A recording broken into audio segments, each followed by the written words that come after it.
Hey folks, my name is Jürgen, aka Not I'm Proud of It, and Destiny has brought you to my channel today to have a look at the most recent Sorcery update by Eric's Curiosa. Yes, there has been a major update, and we have a lot of news to digest. And we're gonna do that by just looking at some parts of the video that, in my opinion, are very essential and contain essential information. So, first things first, what's next with Sorcery? I think it's amazing that Eris Curiosa actually put out this video. Let me say that first. And I'm very happy with this video because it contains a lot of information we all were waiting for. This is the moment you all were waiting for. Yeah, not my best Bruce Buffer impression, but you get what I mean. We all have been waiting for more information about Sorcery, and we all have been waiting for more information about the sets. So, again, first things first, what is up next? Let's hear what Simon has to say about it. Now, Dragonlord will be first. And so we're carefully kind of going through some of the cards. Our team kind of are perfectionists, and they wanted to make a few very slight changes to the Dragonlord. But I can tell folks we're actually in the sampling stage at the moment, and the sampling includes both the cards and the packaging. Put those things together. It's a rather easy product for us to make because it doesn't have huge amounts of randomization and collation in it, and it's obviously quite a small set. So that should go quite swimmingly through the production pipeline. So, the Dragon set is the first thing on the list, and that is probably what we will see next when it comes to product releases.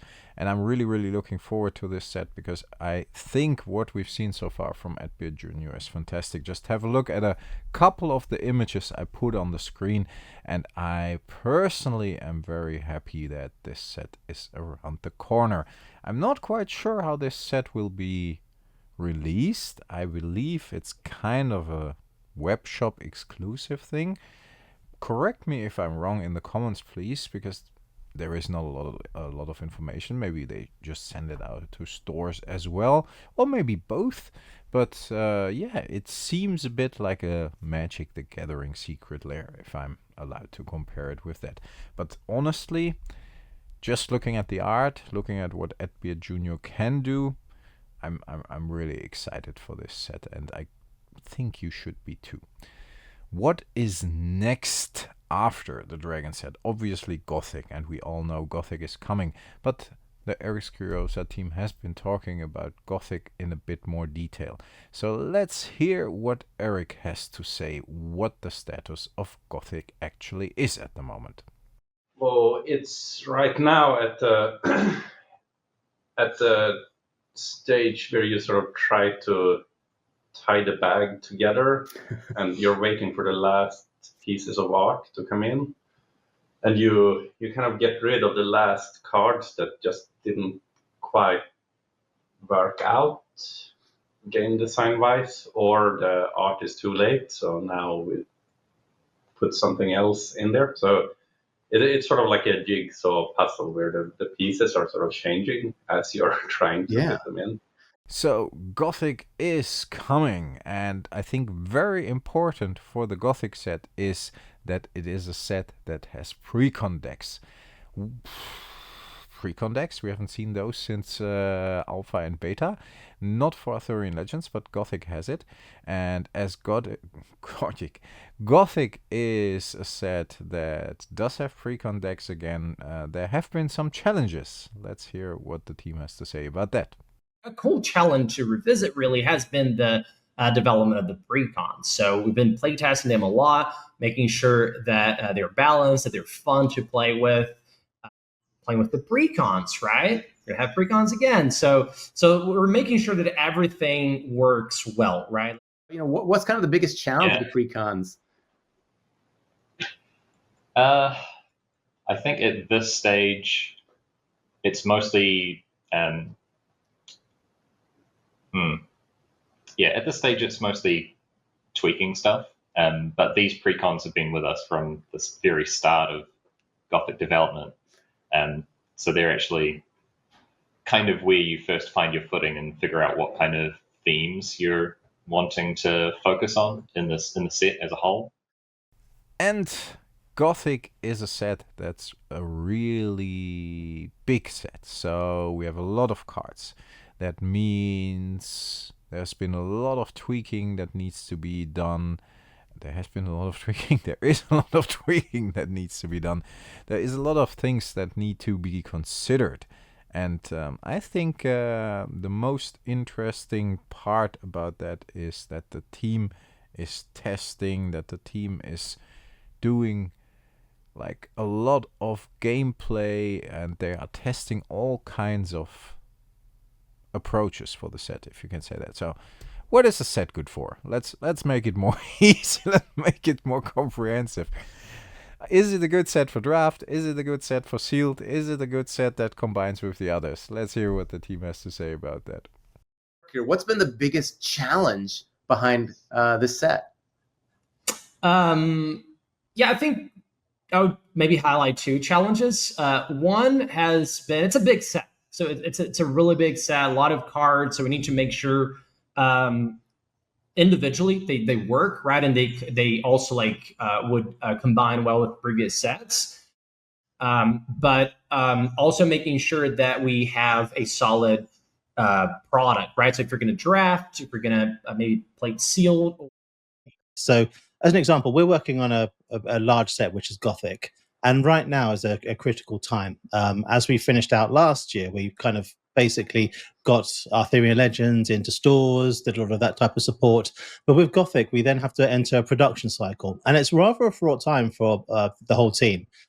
Kind of front run this by basically playtesting things extremely thoroughly. And then we have the production pipeline that Mike uses to actually lay out, set the cards, and then we send them over to the printer. So we're right on the cusp of that process.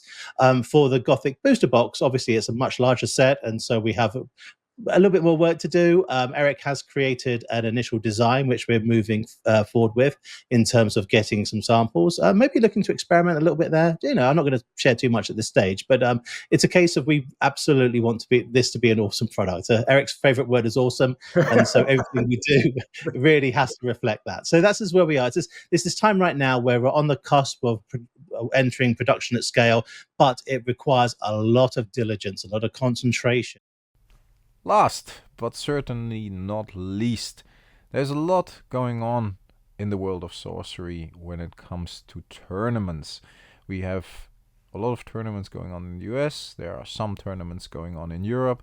I think it's very nice that, as you will hear, Chase is recognizing that the Europeans are planning some big things, and he's mentioning it. Probably, I would assume and I would hope it's us with Escanresk 2 he's referring to, and I'm happy he does.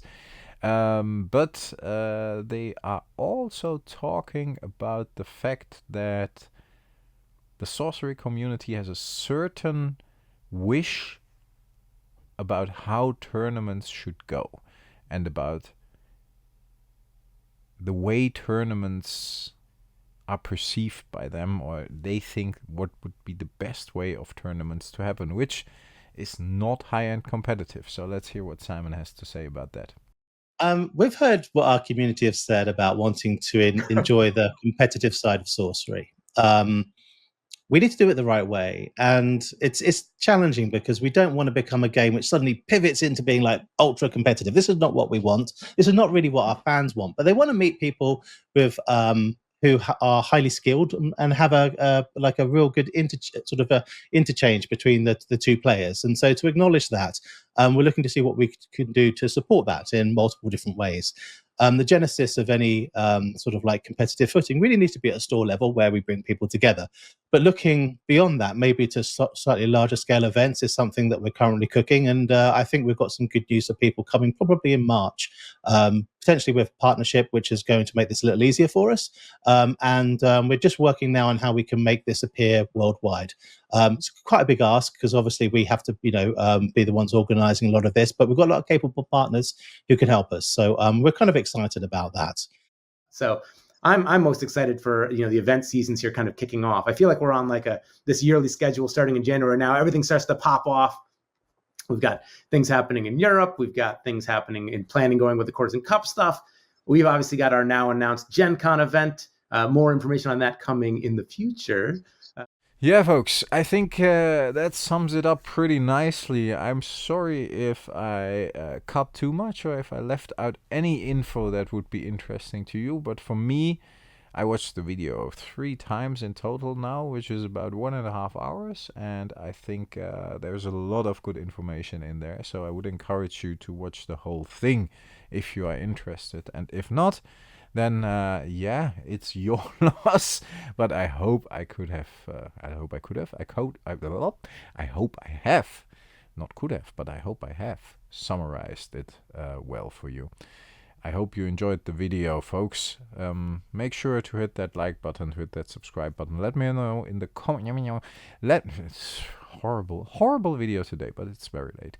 Let me know in the comments what. It's always my excuse that it's very late, but it's always true, and it has been a long day, and I'm tired. I just want to go to bed, and my cat misses me. I love that video. It's so relatable.